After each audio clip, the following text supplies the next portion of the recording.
Любопытная новость, мне в принципе уже раньше попадалась новость о том, что у ФСБ есть свои тюрьмы.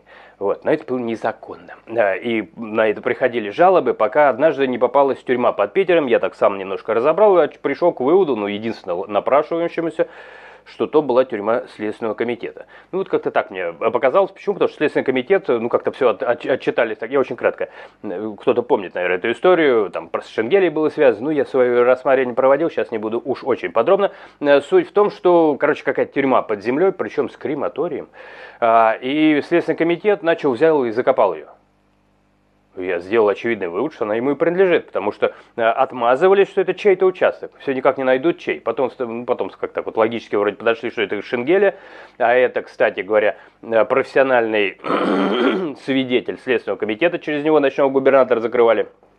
Извините, что я так по вершкам, кто в теме, тот уже понял, а иначе долго будет объяснять все. Вот. И я к чему? Пока я ковырял вот эту тюрьму под Питером, попадалось, ну, ты же ковыряешь, ищешь разные новости, информацию, и мне попадалось, что были жалобы на подобные вещи со стороны, ну, в сторону ФСБ, что у них есть какие-то тайные тюрьмы. И я так подумал, наверное, Следственный комитет сделал для себя тоже тайную тюрьму. Ну что такое, ну у всех есть тайная тюрьма, а у Бастрыкина нет. Ну это тоже как-то несерьезно. Вот, но я не думаю, что Бастрыкин, я думаю, что просто их крыша, так это к слову все-таки со своей стороны, чтобы быть честным. И вот что происходит. Сейчас инсайдер публикует новость. ФСБ получила в распоряжение 7 СИЗО в СИН. Ну и правильно. Ну и правильно. А что же такое-то? Почему люди должны придумывать какие-то тайные тюрьмы? Да, если это вообще правда, ну еще раз, это же на чьих-то показаниях, официального расследования нет, почему, не знаю. ФСБ не хочет порасследовать немножко себя. Может быть, с этим как-то связано. Так что все это домыслы, конечно же, но вот теперь уже у них есть своя тюрьма, и хочется их поздравить, не хочется оказаться в этой тюрьме, честно говоря. ФСБ получила в управление 7 следственных изоляторов, ранее входивших в систему ФСИН. Это следует из данных ЕГРЮЛ, то есть, значит, им не хватает, наверное, помещения, ну и так, это совсем серьезно, да? То есть, почему сейчас это как-то вот им дают им тюрьмы, зачем? Изученных инсайдер. Передача изоляторов не сопровождалась публичными заявлениями со стороны ФСИН. Ну, публично заявлять будут родители, куда делся там мой ребенок. Вот сейчас же гремит дело, забыл Овсянников как-то, фамилия, у меня плохая память на имена, на фамилии, пропал. То есть ФСБ приходила, а тут 40 дней человека нет. Ну, вот недавно озвучил вот новость. Вот, понимаете, теперь уже будет понятно, где искать. Так что им дали тюрьму, чтобы люди не терялись. Может, Анна Цамартова где-нибудь там найдется. Вот так. Она вообще зашла на ведомственную территорию ФСБ в Дагестане, ну, ведомственного санатория. И все, и нет человека. Вот так была бы тюрьма, было бы где поискать. Вот я считаю, что это на пользу. И ранее не освещалась в СМИ. Одновременно, главное, чтобы она внутри освещалась. Желательно бы журналистам на это глупо надеяться. Одновременно, как минимум в 4 из них сменились начальники. Ну, то есть полностью переходит, я так понял, под свое командование. Передача произошла после вступления в силу закона, разрешившего ФСБ иметь собственные следственные изоляторы. Он начал действовать с 1 января 2026 года. Хорошее напоминание, ну, как-то имеет смысл это знать. Изменения происходили в 2 этапа. СИЗО Лефортово было перерегистрировано 2 марта 2026 года, тогда как остальные изоляторы 23 марта.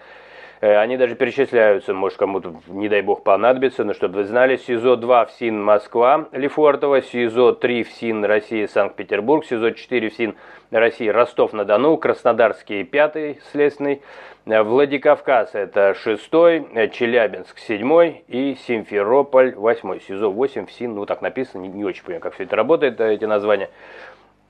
Знаете, от себя, наверное, добавлю еще такой малость, то что некоторые называют, что ФСБ это такой, да, ну как бы они продолжают дело КГБ. Вот мне это совершенно не укладывается. Почему? Потому что про КГБ приходилось слышать, и вообще в советское время, ну как-то то ли мозг включали, то ли жадность не так сильно работала. Я это к чему? К тому, что КГБ ведь не носили оружие КГБшники. Это был мозговой центр, это был центр аналитики. И им, КГБ, менялись все силовики. Те самые НКВДшники, которые куда-то приходили, это МВД. Ну так, чтобы кто-то, если кто-то вдруг не ориентируется в названиях, если я ничего не путаю, то поправьте меня, может, я плохо ориентируюсь. Но КГБшники сидели, это просто интеллектуалы были. И туда набирали, туда с детства по школам искали, там, троечник, четверочников, если двоечник или пятерочник. Если вы слышали про какого-нибудь полковника, майора, еще какого-нибудь хрена, который хорошо учился, ну, значит, его брали не в интеллектуалы. В интеллектуалы двоечник, троечник, то есть устойчивый характер и так далее.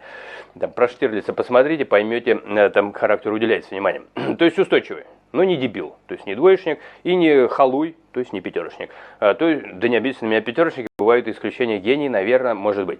Ну, надо знать еще школы советские, поэтому все-таки троечники и четверочники. Я к чему? Потому что выбирали интеллектуалов, то есть действительно там, как песок просеивали, чтобы найти вот этот кладезь. И вот этот кладезь уже по полной использовали, его вели, были подшефные школы, прямое шефство, были, так сказать, просто рейды по школам, чтобы искать подходящего, экзамены дети сдавали, спецшколы. Не прямой КГБшный, еще раз, да, а такое кураторство. Было открытое, было не совсем открытое. Вот, и у них не было оружия. А почему плохо, когда ты сам дела какие-то ведешь и сам же с пистолетом на боку? Конфликт интересов. То есть нужно, чтобы были какие-то контролирующие органы. Когда ты придумываешь, кто-то исполняет, вот это и есть разделение задач.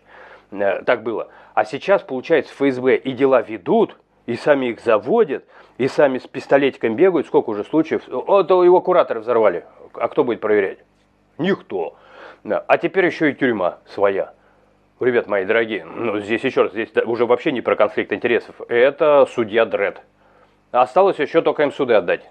Ну там тройка какая-нибудь, ФСБшная. Чтобы они сами еще и назначали... Нет, ну очень, по-моему, дурное такое направление. Я и так знаю, что есть за что поругать, да? Сам ругаю и систему, и как сейчас хорошо живется в России. Но, мои дорогие, вот это за предел. Вы потом не проконтролируете эту систему. Ну, в общем, это, я не знаю, ну это кому-то в голову все приходит. Кто это лоббирует? Вот это жутко. Еще раз, сами пожалеют. Они мало того, что они еще внутри грызться начнут до кровавых битв. Ну все тебе позволено. То есть просто все, тебя никто не контролирует, ты сам себе контроль. Ну, не знаю, по-моему, очень опасная тенденция, опасная для всех. Что они там придумают, где они какого себе преступника, врага найдут. Может быть, в Европе, может быть, в Соединенных Штатах, может, еще куда. Еще раз, то есть сойдет с ума кто-то, вы поймите, то есть, когда нет контроля, то тебя никто не контролирует, ни психолог, там, ну, могут сами себе завести, там, договориться с этим психологом, так сказать, общих детей потом воспитывать, в хорошем смысле, конечно же. Нету внешнего контроля, независимого. А значит, если какой-то начальник отдела, ведь был же громкий случай, по-моему, ФСБ как раз, ну, я не боюсь соврать, то есть он звучал, он даже резонировал, то что там начальник какого-то отдела, сам был какие-то преступления совершал, к нему приходили молодые ребята, и он их подставлял под ситуацию, там, не знаю, где-то труп закопали, еще какой-то, и они понимали, что они вроде как, в общем, на крючке у него. Ну, что-то потом вскрыли. Ну, то есть, значит, какие-то внутренние тоже работы бывают. Но чем больше давать, вот так вот, как буквально каждого награждать возможностью полной бесконтрольности и безответственности, ну, представьте себе, что, ну, кто-то там все равно какая-то иерархия есть, вот сойдет с ума. Или, там, не знаю, как вспомнить все со Шварценеггером, да, там, жена изменила и начнут в своих интересах использовать систему, у которой вообще нет тормозов. Ну и чем это закончится? Ну, это просто колоссальная опасность. Видите, я даже не обвиняю с точки зрения, что это, да, я сейчас вот не про тоталитаризм, еще что-то. Это безумие, это... Но это мина замедленного действия. Она обязательно шандарахнет. И шандарахнет какими-то такими резонансными делами, какими-то такими преступлениями, что потом...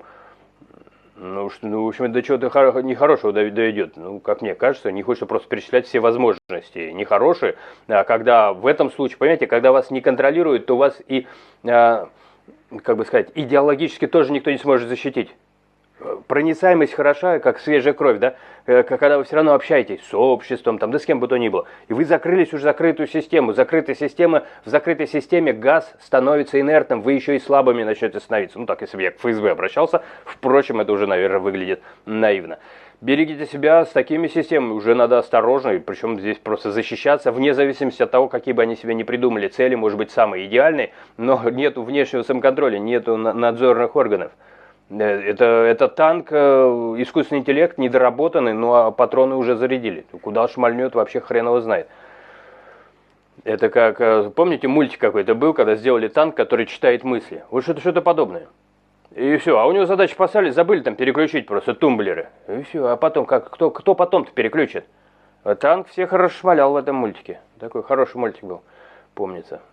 Увидимся, берегите себя, не встречайтесь с этим танком.